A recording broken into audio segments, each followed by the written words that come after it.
చాలామంది ధ్యానం మొదలు పెడతారు, కాని మధ్యలోనే ఆపేస్తారు. వాళ్ళు చెప్పే ఒకే ఒక్క కంప్లైంట్ ఏంటంటే మనసు నిలవట్లేదు, ఎక్కడెక్కడికో పారిపోతోంది. ఈరోజు మనం చూస్తున్న ఈ సమాచారం సరిగ్గా ఈ సమస్యకి ఒక తెలివైన పరిష్కారం చూపిస్తోంది. మనస్సు అనే కోతిని కంట్రోల్ చేయడానికి బదులు దానికొక పని ఇచ్చి ఎలా దారికి తెచ్చుకోవాలో చూద్దాం. అవును, ఇక్కడ మనం చర్చించబోయేది ధ్యానానికి సంబంధించిన ఒక సాంప్రదాయ పద్ధతి. ఇది శ్వాసను లెక్కించడం మీద దృష్టి పెడుతుంది, కాని అసలికిటుకు లెక్కల్లో లేదు. అసలు దీని వెనకున్న ఐడియా ఏంటంటే, మనం బుర్రబెట్టి లెక్కలు వేసే దశముండి ఏ ఆలోచన లేకుండా జస్ట్ కేవలం మన శ్వాసను ఫీల్ అయ్యే స్థితికి ఎలా వెళ్ళాలి అనేది. ఓ, అంటే లెక్కించటమనేది ఒక ట్రైనింగ్ వీల్స్ లాంటిదన్నమాట. మనసును బలవంతంగా లాక్కొచ్చి కూర్చోబెట్టడం కాదు, దానికొక పని అప్పగించి నెమ్మదిగా మచ్చిక చేసుకోవడం. సరే, దీన్ని కొంచెం విడమర్చి చూద్దాం. అసలు ఈ లెక్కించడమనే ప్రక్రియ ఎందుకంత అవసరం? కేవలం శ్వాసమీద ధ్యాస పెడితే సరిపోదా?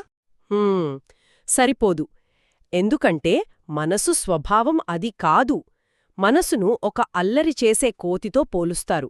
అది ఒక కొమ్మ మీద నుండి మరో కొమ్మకు, అంటే ఒక ఆలోచన నుండి మరో ఆలోచనకు నిరంతరం దూకుతూనే ఉంటుంది. దానికి ఖాళీగా ఉండటం అస్సలు నచ్చదు.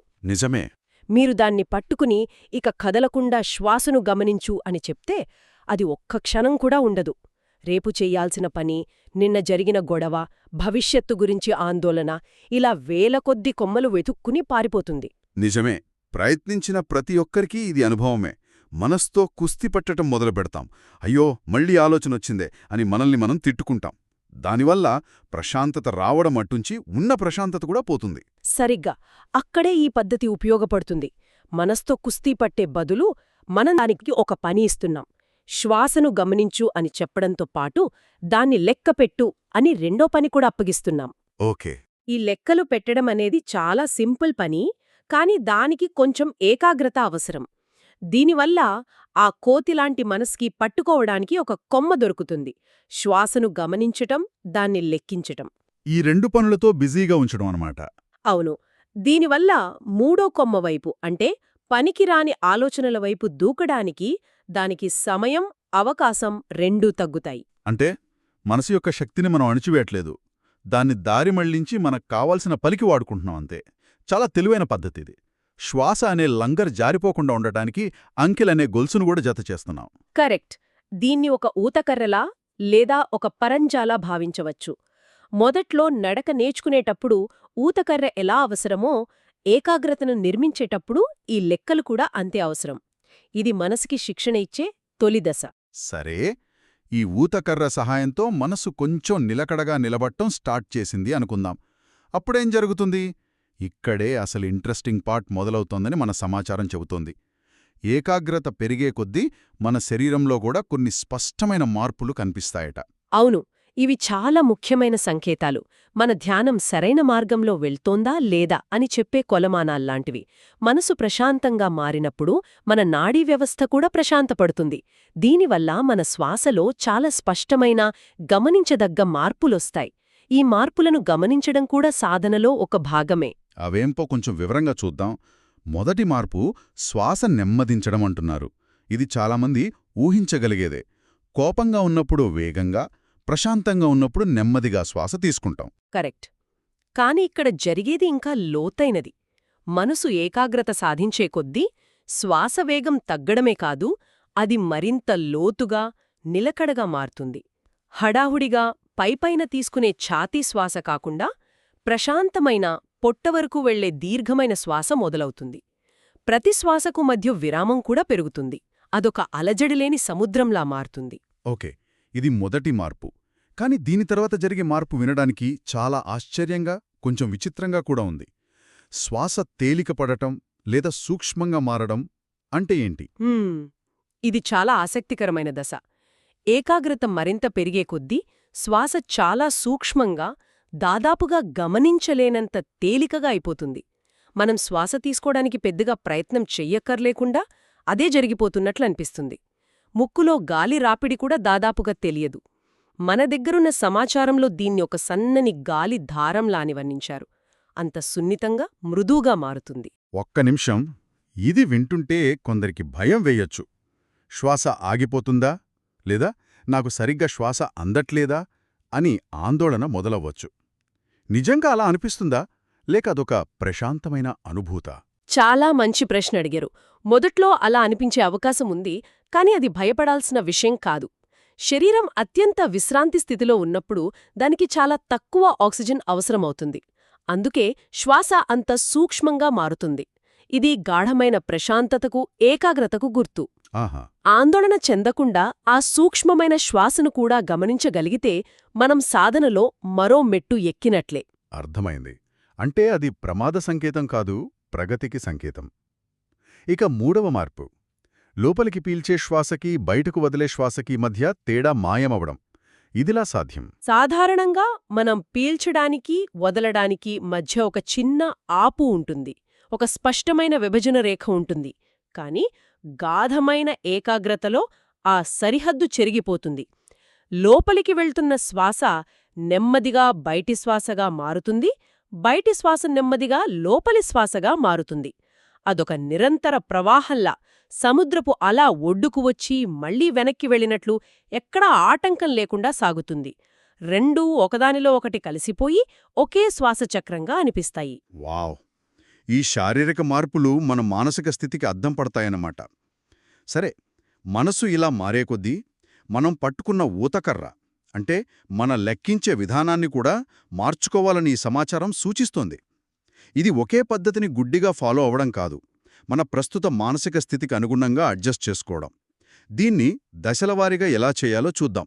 అవును, ఇక్కడే ఈ పద్ధతి యొక్క గొప్పదనముంది. ఇది మనసు స్థితిని బట్టి ఎప్పటికప్పుడు మారే పద్ధతి. ఒక సజీవమైన ప్రక్రియ. దీనికి ఒక స్పష్టమైన గైడెన్స్ ఉంది. మొదటి దశ, మనసు చాలా చంచలంగా ఆలోచనలతో నిండిపోయి ఉన్నప్పుడు ఫాలో అవ్వాలి. ఈ స్థితిలో మనసును గట్టిగా పట్టుకోవాలి. అందుకే లోపలికి పీల్చే ప్రతి శ్వాసను, బయటకి వదిలే ప్రతి శ్వాసను విడివిడిగా లెక్కించాలి. ఉదాహరణకు, లోపలి శ్వాస 1, బయట శ్వాస 2. లోపలి శ్వాస 3, బయటి శ్వాస 4, ఇలా. అవును, అలా 10 వరకు లెక్కించి మళ్ళీ 1 నుండి మొదలుపెట్టాలి. అంటే మనసు ఎక్కువగా చెదిరిపోతున్నప్పుడు దానికి ఎక్కువ పనివ్వాలి, ప్రతి కదలికను నమోదు చేయించాలి. దీనివల్ల వేరే ఆలోచనలకు చోటు లేకుండా పోతుంది. మరి మనసు కొంచెం కుదుటపడ్డాక, ప్రశాంతత పెరిగాక ఏం చేయాలి? అదే రెండవ దశ. మనసు కొద్దిగా నిలకడగా అయ్యాక ఆ గట్టిపట్టును కొంచెం లూజ్ చెయ్యాలి. పద్ధతిని సింప్లిఫై చెయ్యాలి.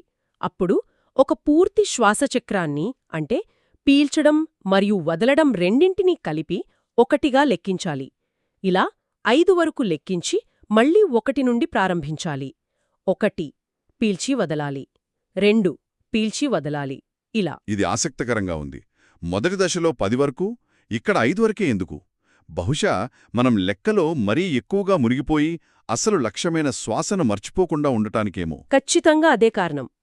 10 వరకు లెక్కిస్తే 6, 7 అని మనం అంకెలపై ఎక్కువ దృష్టి పెట్టే ప్రమాదముంది.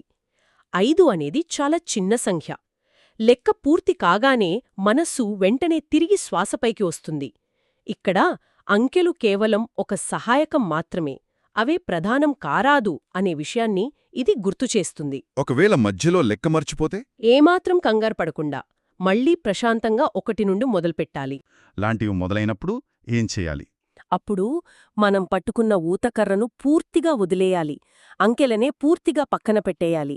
కేవలం అంకెలే కాదు, లోపలి శ్వాస, బయటి శ్వాస అనే మాటలను, ఆ లేబుల్స్ను కూడా మనసులో అనుకోవడం ఆపేయాలి. ఆ పరంజాను తొలగించే సమయం వచ్చిందని అర్థం. అంటే ఇక్కడ ఒక విచిత్రమైన పరిస్థితుంది. ఏకాగ్రత కోసం మనం మొదలుపెట్టిన లెక్కలే ఒక స్థాయి దాటాక ఏకాగ్రతకు అతిపెద్ద శత్రువుగా మారతాయన్నమాట. మనకు సహాయం చేసిన చెయ్యి ఇప్పుడు మనల్ని వెనక్కి లాగుతోంది. దాన్ని వదిలించుకోవడమే తర్వాతి మెట్టు. సరిగ్గా చెప్పారు. ఒక గోడ కట్టడానికి పరంజా అవసరం. కానీ గోడ కట్టడం పూర్తయ్యాక ఆ పరంజాను తొలగిస్తేనే గోడ అందం, ప్రయోజనం కనిపిస్తాయి.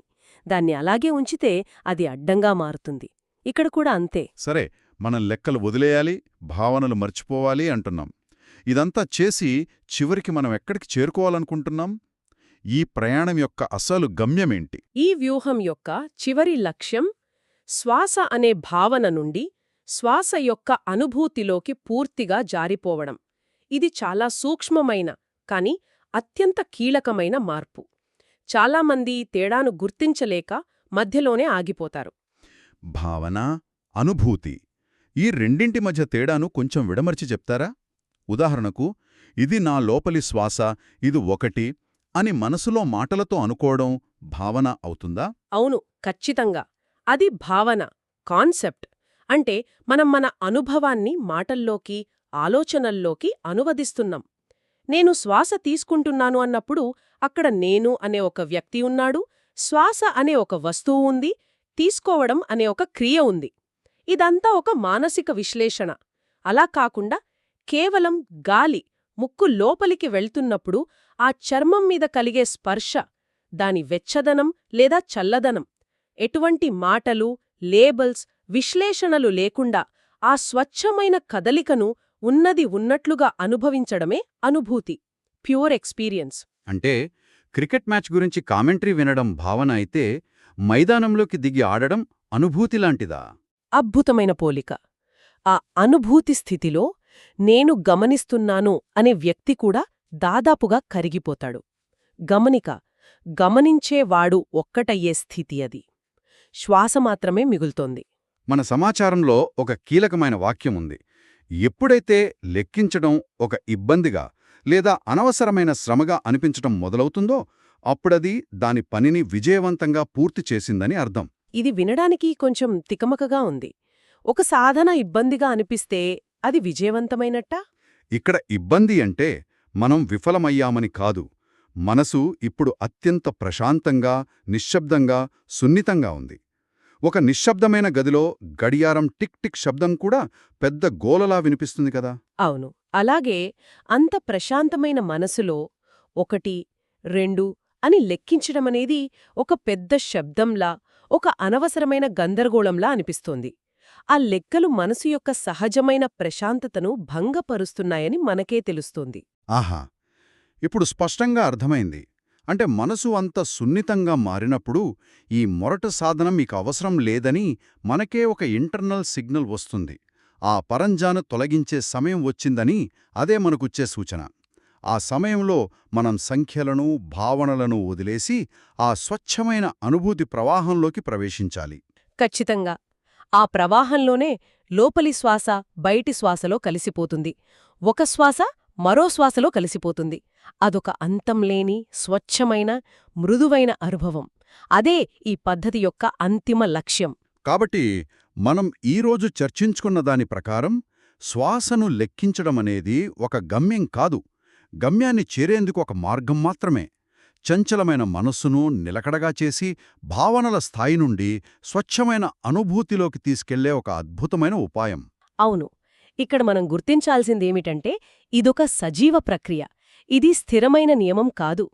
లిక్కించడం కష్టంగా ఉందా, లేక సులభంగా ఉందా, లేదా అది ఒక ఇబ్బందిగా అనిపిస్తోందా అనేది మన ఏకాగ్రత స్థాయికి అద్దం పడుతుంది. మన సాధన ఎలా సాగుతోందో తెలుసుకోవడానికి అదొక ఫీడ్బ్యాక్ మెకానిజంలా పనిచేస్తుంది. అలాగా. మనకు మనమే ఒక డాక్టర్లా మారి మనసు యొక్క నాడిని బట్టి మందును అంటే పద్ధతిని మార్చుకుంటూ ఉండాలి. నిజమే. ఇది మనతో మనం జరుపుకునే ఒక సంభాషణ లాంటిది. మనస్సు చెప్పేది విని దానికనుగుణంగా మన పద్ధతిని మార్చుకోవడం చాలా డైనమిక్గా ఉంది. ముగించే ముందు వినేవారి కోసం ఒక ఆలోచన. ఈ ధ్యాన ప్రక్రియలో మనస్సును నిలకడగా ఉంచడానికి మనం ఎంతో శ్రమపడి నిర్మించుకున్న లెక్కలు అనే మానసిక పరంజాను దాని పని పూర్తయ్యాక నిర్దాక్షిణ్యంగా పక్కన పెట్టేస్తాం. ఎందుకంటే అది మరింత ముందుకు వెళ్లడానికి అడ్డంకిగా మారుతుంది కాబట్టి. అవును. మరి మన దైనందిన జీవితంలో కూడా లక్ష్యాలను సాధించడానికి లేదా సమస్యలను అధిగమించడానికి మనం ఇలాంటి మానసిక ఆధారాలను లేదా నియమాలను నిర్మించుకుంటాం కదా.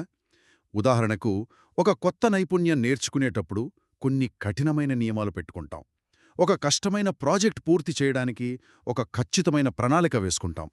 ఇవన్నీ ఒకప్పుడు మనకెంతో సహాయపడతాయి.